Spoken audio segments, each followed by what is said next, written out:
오는 4월 국회의원 선거와 함께 경남에선 김해 시의원과 함안군 의원 재선거도 치러집니다.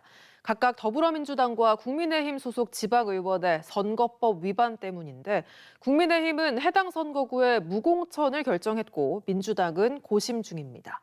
그런데 현직에서 중도 사퇴해서 치르는 보궐선거에 대해선 이런 책임 정치 움직임이 보이지 않습니다. 박종훈 기자입니다. 형사처벌이라든가 선거법 위반 같은 것이죠.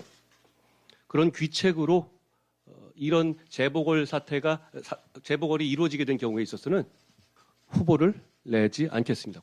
한동훈 비대위원장의 발언에 이어 당 공천관리위원회의 귀책 사유 무공천 방침에 따라 국민의힘은 오는 4월 총선과 함께 치르는 함안군 의원 재선거에 후보를 내지 않기로 결정했습니다.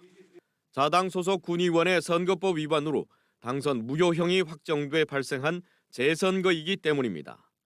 법 위반으로 인해서 이제 당선 무효가 되는 거 있지 않습니까? 그 지역에 대해서는 우리가 무공천하는, 우리 같은 경우는 함안 군의원만 지금 무공천하는 걸로. 국민의힘은 대전 중구 기초단체장 1곳과 경북 울진군 등 광역의원 4곳, 함안군 등 기초의원 8곳 등 모두 13곳의 4월 재보선 지역에 당 귀책 사유를 들어 무공천을 결정했습니다. 더불어민주당은 어떤 움직임을 보이고 있을까? 김해 시의원 재선거는 더불어민주당 소속 시의원의 선거법 위반으로 치르는 선거입니다.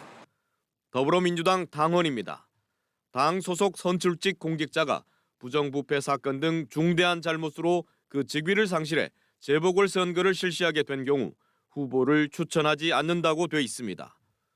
하지만 더불어민주당은 김해 시의원 재선거에 후보 공천 여부를 아직 결정하지 못하고 있습니다. 그 부분은 저희가 저희 지역 의견을 이제 좀 수렴해가지고 중앙당과 협의해서 아마 최종 결정하게 될 것 같습니다.